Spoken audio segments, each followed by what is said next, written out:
দেখো চান, কি আজব ভালোবাসা আমাদের। তুমি আমাকে আশা দিয়ে এত দূর নিয়ে আসলে, তোমাকে পাবার আশা দিয়ে তুমি আমাকে এত দূর নিয়ে আসলে। আজ বলছো তুমি তোমার জন্য আমি পারফেক্ট না, তোমাকে আমি ভালো রাখতে পারবো না।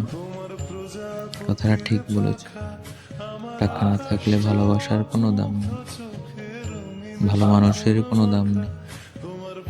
কিন্তু দুনিয়া শুধু টাকা, স্বার্থ।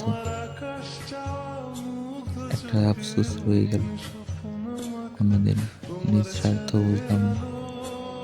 নিজের স্বার্থ বুঝলে হয়তো আজ আমি অনেক ভালো থাকতাম। তবে তুমি ভালো থেকে যাও, দোয়া রইল তোমার জন্য। জীবনে অনেক উন্নতি করতে পারবা তুমি। যার জন্য ছেড়েছ তাকে একটু ভালো রাখো। ভালো থেকে যান, ভালো থেকে।